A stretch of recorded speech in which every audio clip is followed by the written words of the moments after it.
Question है हमारे पास, what is decree, what are its essential and its kind, difference between order and decree. इसके अलावा हम इसमें आपको जो डिक्री के टाइप्स हैं उनमें भी डिफरेंस बताएंगे। तो हमारा जो क्वेश्चन है वो ये है कि डेक्री क्या होती है, उसके एसेंशियल एलिमेंट्स क्या होते हैं, डेक्री के काइंड्स क्या होते हैं, और ऑर्डर और डेक्री जो कि सबसे ज्यादा कंफ्यूजन होता है उसके बीच में क्या डिफरेंस होता है। तो चलिए समझते हैं कि डेक्री क्या होती है और फिर धीरे धीरे उसके और भी क्वेश्चंस को डील करते हैं। तो सबसे पहले हम ये समझते हैं कि डेक्री क्या होती है। देखिए, अगर मैं आपको सिंपल शब्दों में बोलूं, क्योंकि एक बार टेक्निकल लैंग्वेज से थोड़ा सा अलग समझा जाए तो ज्यादा बेटर हो जाता है। तो जो कोर्ट के डिसीजंस होते हैं, यानी जो कोर्ट की जजमेंट्स होती हैं, जिन्हें आप डिसीजंस, जजमेंट, एडजुडिकेशंस भी कह सकते हैं, तो आप जजमेंट को बेसिकली दो पार्ट में क्लासिफाई कर सकते हैं। बेसिकली एक चीज होती है डेक्री और दूसरी चीज होती है ऑर्डर। तो ऑर्डर की कोई खास डेफिनेशन नहीं है, वो सभी जजमेंट्स जो डेक्री नहीं होती उन्हें ऑर्डर कहा जाता है। तो असलियत में हमें डेक्री को अच्छे तरीके से समझना है। अगर हम डेक्री को समझ जाते हैं तो जिन जजमेंट्स को, जिन डिसीजंस को डेक्री नहीं कहा जाता वो क्या कहलाती हैं, ऑर्डर कहलाती हैं। तो सीपीसी में यही डेफिनेशन दी गई है ऑर्डर की, दोज जजमेंट्स या दोज एडजुडिकेशंस या those decisions which are not decree are known as order. तो हमें सबसे पहले समझना है कि डेक्री क्या होती है। तो इसे सेक्शन 2 सब सेक्शन 2 में समझाया गया है। तो it is a formal expression. देखिए, हमारा जो समझाने का तरीका है, ये पूरी डेफिनेशन एक साथ है, हमने इसके टुकड़े कर दिए हैं। उससे क्या होता है, इसको याद करने में थोड़ी सी आसानी होती है। उसके बाद आप ये एरो हटाकर इसे एक ही डेफिनेशन में कंबाइन करेंगे, राइट। अब देखिए इसको समझने में कितनी आसानी होगी अगर आपने इसके टुकड़े करे हुए हैं। तो सबसे पहले कहता है decree is a formal expression. देखिए, डेक्री कोर्ट के द्वारा दी जाती है, जजेस के द्वारा दी जाती है, मजिस्ट्रेट के द्वारा दी जाती है, तो definitely this is official expression. Formal का मतलब क्या होता है, ऑफिशियल। तो decree is a formal expression of adjudication. Adjudication का मतलब क्या होता है, decision. Conclusively determine the right of party of any matter in dispute in the suit. ये एक ही लाइन है जिसको हमने टुकड़ों में बनाया है ताकि हम असलियत में इसे याद कर सकें। तो कहता है डेक्री एक ऑफिशियल एक्सप्रेशन होता है जो कोर्ट का डिसीजन है उसका। अब यह डिसीजन किस रिस्पेक्ट में आया होता है, जब किन्हीं भी दो पार्टीज के बीच में किसी भी राइट्स को लेकर जो डिस्प्यूट चल रहा होता है, जो सूट कोर्ट में आया होता है, उसको लेकर जो डिसीजन कोर्ट का आता है, उस डिसीजन को जब फॉर्मली एक्सप्रेस करा जाता है उसे क्या बोलते हैं, डेक्री। तो देखो कितनी इजी लैंग्वेज में आपको याद हो जाएगी। Decree is a formal expression of adjudication conclusively, जो क्या करता है, डिटरमाइन करता है right of party in any matter in dispute in the suit, right. तो दैट इज डेक्री। और जो डेक्री नहीं होती उसे हम क्या कहते हैं, ऑर्डर्स कहते हैं। चलिए अब डेक्री के एसेंशियल्स को समझने की कोशिश करते हैं कि क्या एसेंशियल्स होती हैं डेक्री के। तो सबसे पहला देखिए, सिंपल सी बात है, जब तक कंट्रोवर्सी नहीं होगी दो पार्टीज के बीच में, डेक्री का तो मतलब ही नहीं बनता, क्योंकि कंट्रोवर्सी होगी फिर सूट होगा। बहुत नॉर्मल सा ऑर्डर है। देखिए, डिस्प्यूट अराइज हुआ, अब डिस्प्यूट अराइज हुआ, उस डिस्प्यूट को सॉल्व करने के लिए सूट दायर करा गया, किसी पार्टी द्वारा, प्लेंट द्वारा प्लेंटिव दायर किया गया, तो सूट की स्टार्टिंग हुई। अब उस सूट में कोर्ट जो है अपने फैक्ट फिगर्स देखेगी और उसके बाद अपना डिसीजन देगी, जिसको हम एडजुडिकेशन बोलते हैं, और उससे कंक्लूसिवली उनका क्या डिटरमाइन हो जाता है, राइट डिसाइड हो जाता है। तो सबसे पहले जो डेक्री है वो तभी स्टार्ट होगी जब कोई सिविल सूट होगा, और सिविल सूट तभी होगा जब एक पार्टी का राइट जो है किसी दूसरी पार्टी ने एक्सप्लॉइट करा, यानी डिस्प्यूट हुआ है दो पार्टीज के बीच में। तो सिंपल सी बात है, पहला एसेंशियल क्या है, right of party in controversy. यानी जैसे ही दो पार्टीज के राइट कंट्रोवर्सी में आ गए, एक पार्टी कहती है इस प्रॉपर्टी पे मेरा राइट है, दूसरी पार्टी कहती है इस प्रॉपर्टी पे मेरा राइट है, तो यहाँ पर दो के जो राइट्स हैं वो कंट्रोवर्सी में आ गए, डिस्प्यूट में आ गए। जहां डिस्प्यूट अराइज होगा वहां सूट होगा, और जहां सूट होगा वहां कोर्ट की एडजुडिकेशन यानी डिसीजन होगा, यानी डेक्री होगी, राइट। तो सबसे इंपॉर्टेंट बात यही है कि डिस्प्यूट से ही डेक्री का जो है कहीं ना कहीं अराइज होता है। डिस्प्यूट होगा तो सूट होगा, सूट होगा तो आपके पास डेक्री होगी। तो rights of party in controversy, तो सबसे पहला एसेंशियल क्या है, दो पार्टीज के राइट्स में कोई कंट्रोवर्सी हो गई, तो one party claim certain right and other party denied, और इसी वजह से कंट्रोवर्सी अराइज होती है। अगर एक पार्टी कुछ क्लेम करती है दूसरी पार्टी उससे एग्री कर जाती है तो कंट्रोवर्सी का कोई सवाल ही नहीं उठता, है ना। तो अब इसी चीज को हमने बहुत कंक्लूसिव फॉर्म में लिखा है। हमारे जो नोट्स हैं वो सिर्फ आपको फटाफट से याद करने के लिए, लाइक अगर आप पेपर के लिए फटाफट से अपने फैक्ट्स को छोटे में, समरी में रिवाइज करना चाहते हैं तो उसके लिए आपको बहुत मदद करेंगे हमारे नोट्स। आप इनका स्क्रीनशॉट लेकर अपने पास रख सकती हैं। तो क्या कहता है, सबसे पहले rights of party in controversy, एक पार्टी ने कुछ क्लेम करा, दूसरी पार्टी ने डिनाई कर दिया और इस वजह से डिस्प्यूट अराइज हो गया, कंट्रोवर्सी अराइज हो गई। अब इस कंट्रोवर्सी की वजह से एक पार्टी जो है कोर्ट में अपना सूट दायर करती है, यानी सूट बिफोर द कोर्ट आ गया। तो सिंपल सी बात है, decree arise due to plaint, if there is no plaint there is no civil suit, if there is no civil suit definitely there is no decree. तो dispute हुआ, dispute के बाद सूट आया कोर्ट के पास और उसके बाद कोर्ट क्या करेगा, उसमें अपनी एडजुडिकेशन देगा।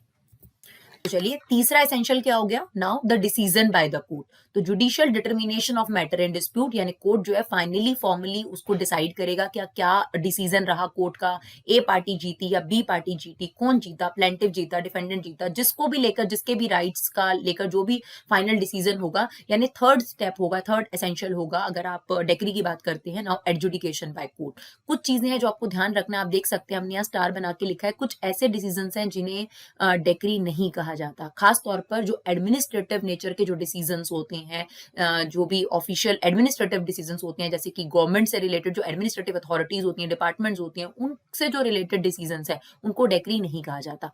अगर डिसमिसल ऑफ सूट हो जाता है तो भी वो डेक्री नहीं है।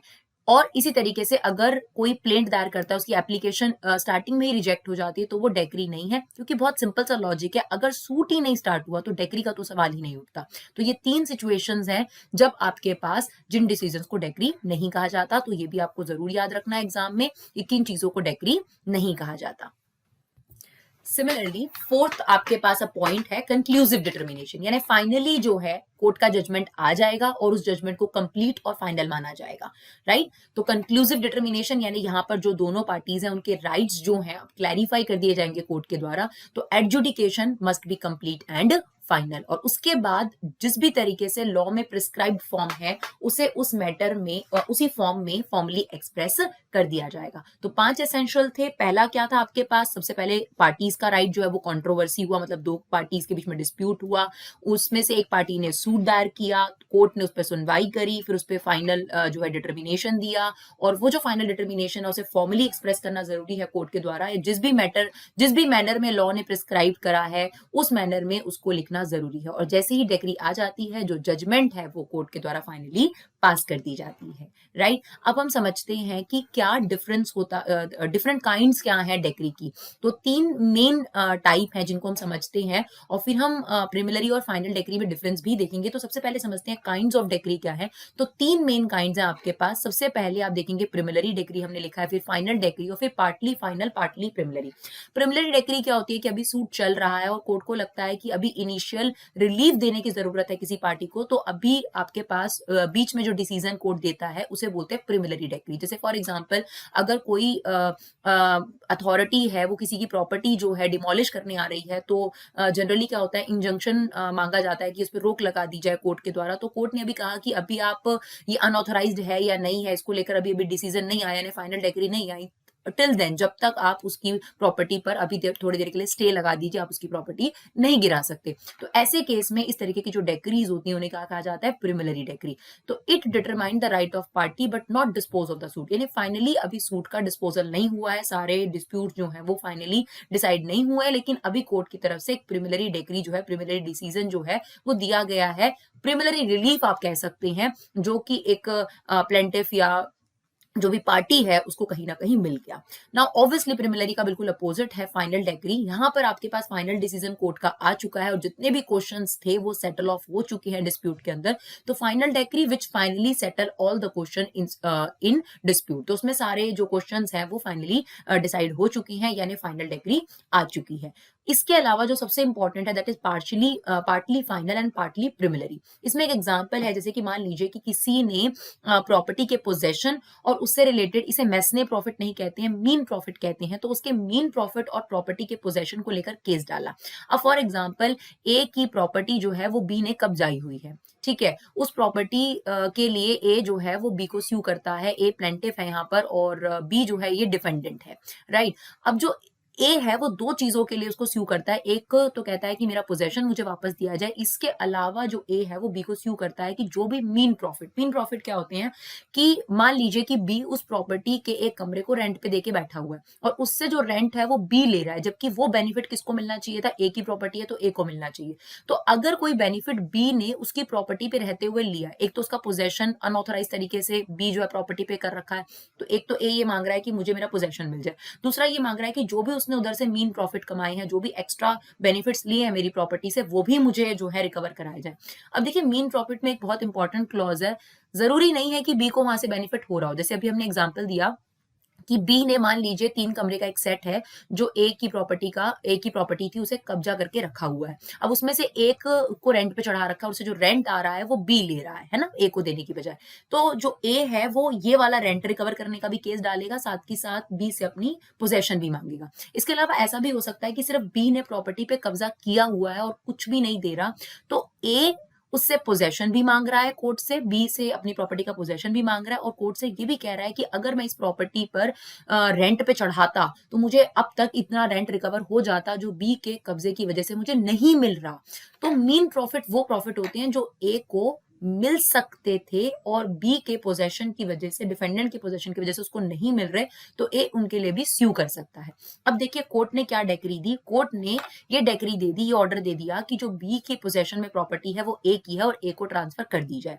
लेकिन जो मीन प्रॉफिट है उसके लिए अभी इंक्वायरी बिठा दी, direct and inquiry in the मीन प्रॉफिट। तो इस तरीके के जो डिसीजन है that is partly final and partly preliminary, क्योंकि जो पोजेशन है उसको लेकर फाइनल डिसीजन आ गया, लेकिन जो मीन प्रॉफिट था उसको लेकर अभी भी डिसीजन को पेंडिंग रखा गया। That means that is a partially preliminary. अब हम समझते हैं कि क्या डिफरेंस होता है प्रिमिलरी डेक्री और फाइनल डेक्री। अगर आप इनको समझ चुके होंगे तो डिफरेंस समझने में ज्यादा परेशानी नहीं आएगी, बट स्टिल फटाफट से देखते हैं इन दोनों में क्या डिफरेंस है। तो प्रिमिलरी डेक्री में बहुत नॉर्मल सी बात है कि further proceeding have to be taken, यानी अभी केस चलेगा, जबकि हम फाइनल डेक्री की बात करें तो कोई प्रोसीडिंग फर्दर रहती नहीं है। प्रिमिलरी डेक्री में अभी सूट डिस्पोज ऑफ नहीं हुआ है, जबकि आप फाइनल डेक्री की बात करेंगे तो जो सूट है वो डिस्पोज ऑफ हो चुका है।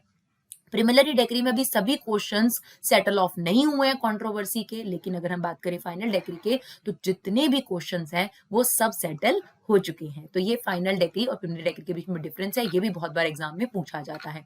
अब बहुत इंपॉर्टेंट क्वेश्चन है कि डेक्री और ऑर्डर में क्या डिफरेंस होता है। हमने आपको बताया कि जजमेंट यानी जो कोर्ट की एडजुडिकेशन होते हैं, जो डिसीजंस होते हैं, उन्हें दो कैटेगरी में आप क्लासीफाई कर सकते हो। डेक्री जो कि ज्यादातर सिविल सूट्स में जो सुनाई जाती है, और ऑर्डर्स जो होते हैं वो सब जजमेंट्स हैं या वो सब डिसीजंस हैं जिन्हें डेक्री नहीं कहा जाता, राइट। और डेक्री के हमने एसेंशियल्स पढ़े, तो वो एसेंशियल्स डेक्री के अगर आप कंबाइन करेंगे तो आपको पता चल जाएगा कि ये डेक्री है, ये जो डिसीजन है ये डेक्री है। अगर जो भी डिसीजन आपको डेक्री नहीं लगता वो ऑर्डर है। अब डिफरेंस से देखेंगे तो और ज्यादा क्लियर हो जाएगा। तो देखिए सबसे इंपॉर्टेंट चीज, डेक्री सिविल सूट्स में ही पास करी जाती है, क्लियर। और जो ऑर्डर्स की आप बात करते हैं, जो ऑर्डर्स या डिसीजंस दिए जाते हैं, वो सिविल या क्रिमिनल किसी भी टाइप के सूट्स में जो है ऑर्डर जो है कोर्ट के द्वारा दिए जा सकते हैं। तो सबसे बड़ा डिफरेंस आप लोगों को देखने को मिल गया कि डेक्री जो है वो सिर्फ और सिर्फ सिविल सूट्स के रिस्पेक्ट में दी जाती है, और जो ऑर्डर्स हैं वो सिविल और क्रिमिनल दोनों के रिस्पेक्ट में हो सकता है। जो डेक्री होती है उसका बेसिक पर्पस ये होता है कि दो पार्टीज के बीच में जो राइट्स हैं उनको डिटरमाइन करा जाए, जबकि ऑर्डर में ऐसा जरूरी नहीं है, हो भी सकता है और नहीं भी हो सकता। इसलिए हमने लिखा है मे और मे नॉट, कि दो पार्टीज के राइट डिसाइड से रिलेटेड ऑर्डर है या पार्टीज के राइट डिसाइड नहीं हुए हैं उससे रिलेटेड भी ऑर्डर्स हो सकते हैं। डेक्री को हमने पढ़ा, इट कैन बी प्रिमिलरी और फाइनल, बट ऑर्डर प्रिमिलरी नहीं होता, राइट। ऑर्डर जनरली फाइनल ही होता है आपके पास। नाउ अगर हम ऑर्डर की बात करें, डेक्री की बात करें, तो एक सूट के अंदर एक ही डेक्री होती है इन जनरल, राइट। लेकिन हम ऑर्डर्स की बात करें तो किसी भी सूट में एनी नंबर ऑफ ऑर्डर्स हो सकते हैं, जो भी कोर्ट को जरूरी लगते हैं, जो भी जज को, मजिस्ट्रेट को जरूरी लगते हैं, वो एनी नंबर ऑफ ऑर्डर्स, मतलब इसकी कोई काउंटिंग नहीं है, कोई रिस्ट्रिक्शन नहीं है, any number of orders can be passed. अगर आप कोर्ट के द्वारा सुनवाई गई डेक्री से सहमत नहीं है और आपको उससे खुशी नहीं है तो इट इज अपीलेबल, यानी आप डेक्री के खिलाफ अपील कर सकते हैं। बट ऑर्डर्स की अगर बात करी जाए तो कुछ ऑर्डर्स जो है वो अपीलेबल हैं और कुछ ऑर्डर्स की अपील नहीं नहीं अवेलेबल है। और सबसे इंपॉर्टेंट डिफरेंस एक और है कि डेक्री में सेकंड अपील लाइक करती है। सेकंड अपील का मतलब क्या है कि मान लीजिए आपने डिस्ट्रिक्ट कोर्ट की जो भी डेक्री आई, आप उससे खुश नहीं है तो आप हाई कोर्ट में चले गए अपील करने के लिए। अगर हाई कोर्ट की भी डेक्री से आप खुश नहीं है तो सुप्रीम कोर्ट में, यानी आप एक और अपील कर सकते हैं। लेकिन ऑर्डर्स के केस में एक ही अपील अलाउड है, सेकंड अपील इसमें अलाउड नहीं है। तो आई होप आप लोगों को ये वीडियो समझ में आया हो। अगर आपको वीडियो हमारा यूजफुल लगा हो तो प्लीज हमारे चैनल को सपोर्ट करिए, लाइक करिए, शेयर करिए, फीडबैक दीजिए, जितना भी सपोर्ट कर सकते हैं सपोर्ट करिए। Thank you so much guys for love and support, keep supporting Vibha classes.